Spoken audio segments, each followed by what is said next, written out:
Hey folks, welcome to another episode of Cutter One. I am your host, Jay, just Jay, your resident troublemaker and your resident culture warrior. Let's get right into it. Got an interesting article here. This one is coming to us from the good folks over at Bounding Into Comics, and let's see what they got. J.R.R. Tolkien provides the answer for Prime Video to tell a proper Second Age The Lord of the Rings story in the second season of The Rings of Power. Okay, let's see what they say. The Lord of the Rings, The Rings of Power, completely ignored J.R.R. Tolkien's Second Age as he depicted it in the appendices of The Lord of the Rings, The Silmarillion, The History of Middle-earth, and Unfinished Tales. However, despite the first season completely ignoring Tolkien's writings and thus producing a creatively bankrupt show, there is a very simple way to move forward with a true adaptation in the second season and beyond, and J.R.R. Tolkien provided the answer in the prologue of The Fellowship of the Ring. In the prologue, Tolkien provides a brief retelling of the events of The Hobbit, where Bilbo obtains the One Ring. However, he notes this retelling is not how Bilbo originally told it to his dwarf companions and Gandalf. Tolkien writes, quote, "Now it is a curious fact that this not the story as Bilbo first told it to his companions. To them, his account was that Gollum had promised to give him a present if he won the game. But when Gollum went to fetch it from his island, he found the treasure was gone, a magic ring which had been given to him long ago on his birthday." Unquote. Quote, "Bilbo guessed that this was the very ring that he had found, and as he had won the game, it was already his by right. But being in a tight place, he said nothing about it, and made Gollum show him the way out as a reward instead of a present."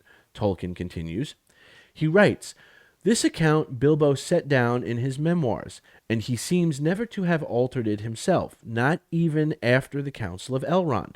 Evidently, it still appeared in the original Red Book, as it did in several of the copies and abstracts. But many copies contain the true account as an alternative, derived, no doubt, from notes by Frodo or Samwise, both of whom learned the truth, though they seem to have been unwilling to delete anything actually written by the old hobbit himself." He then details, quote, "Gandalf, however, disbelieved Bilbo's first story as soon as he heard it, and he continued to be very curious about the ring.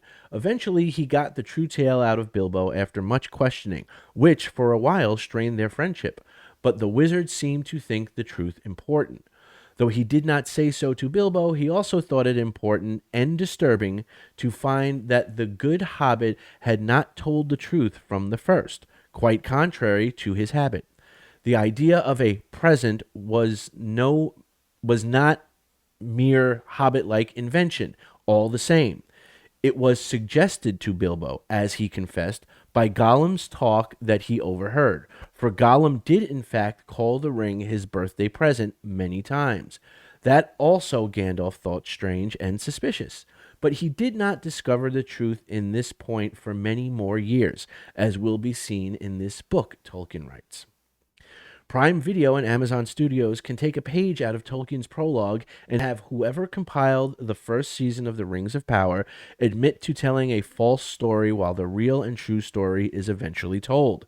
They could also be a little creative with it and have it be a history that Sauron might have recounted, or maybe even Saruman. To really hit home how deceitful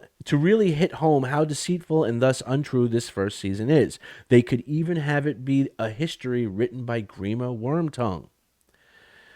Not only should they reveal the first season is a false telling of history, but they could have someone like Aragorn tell a tale about the Second Age from works written by Gandalf or Elrond after the defeat of Sauron and the scouring of the Shire. He could be telling the tale to his son and heir, Eldarion, or to one of his daughters. It would be fitting to have Aragorn or King Elisar tell the tale, given he is the last chieftain of the Dunedain and a direct descendant of Isildur. It's quite possible that the tales of the fall of Numenor would have been passed down to him through oral tradition rather than collected by Gandalf or Elrond. Given his wedding to Arwen, the forging of the Rings of Power would have been passed down to her through Elrond, who wielded one of the three elven rings. You could even have her act as a brief narrator as well when it comes to the story of the Rings of Power. It's an easy narrative fix that would put the show back on track and regain the goodwill that Prime Video and Amazon Studios spit on with not just the first season's abomination of a story, but their heinous actions attacking fans as racists. However, given their actions over the course of the first season, along with the narrative they chose to tell, it's highly unlikely they will do anything like this. It's much more likely they will no doubt double down on their rejection of Tolkien's writings and bolster their attacks against Tolkien fans. Yeah, I totally agree with that. I think they could do something like that if they wanted to, but they're not gonna. And I've said this before when a couple of weeks ago, when everybody else was reporting the rumors that like, oh, there's going to be a reboot of the show and stuff like that, and people were trying to, and I was like, no, there's not. There is not going to be a reboot of the show.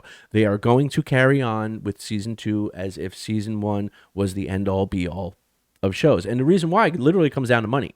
Okay, they spent what was it, $465 million on season 1. They're not redoing that. They're not going to put more money into season 1.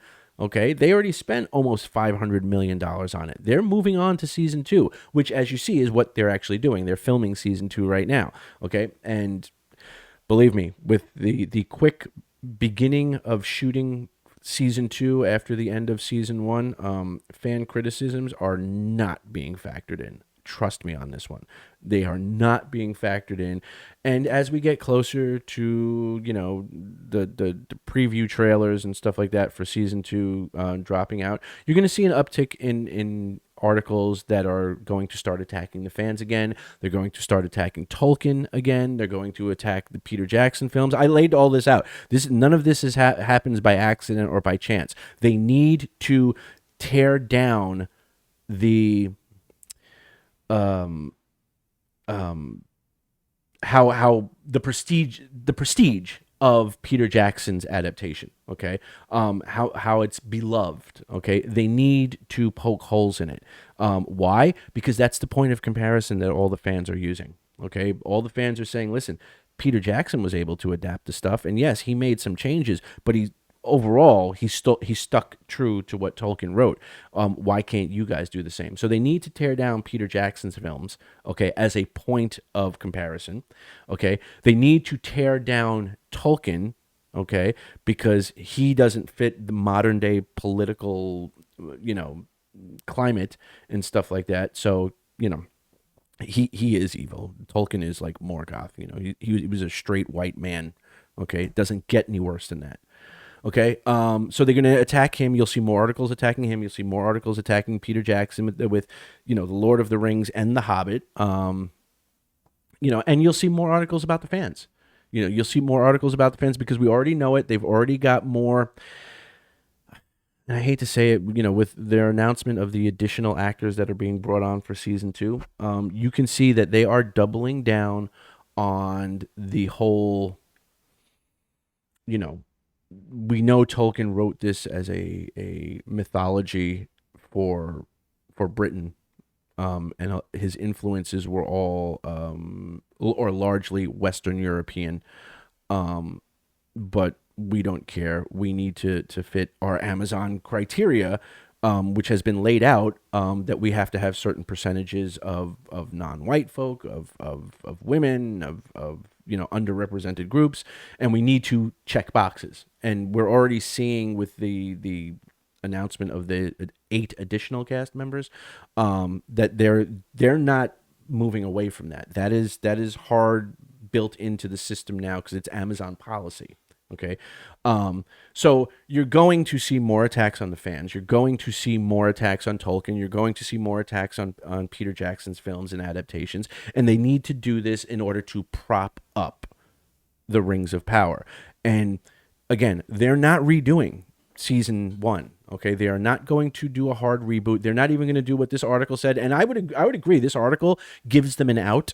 Okay, it's an out that makes sense. You could do something like that, both from a writing standpoint, a filmmaking standpoint, and just as a fan of Tolkien standpoint, that is a viable backdoor safety net, if you will, to fix this. But they're not going to. They're just not going to. Like I said, $465 million is a lot of money. Amazon is like, no, fuck that.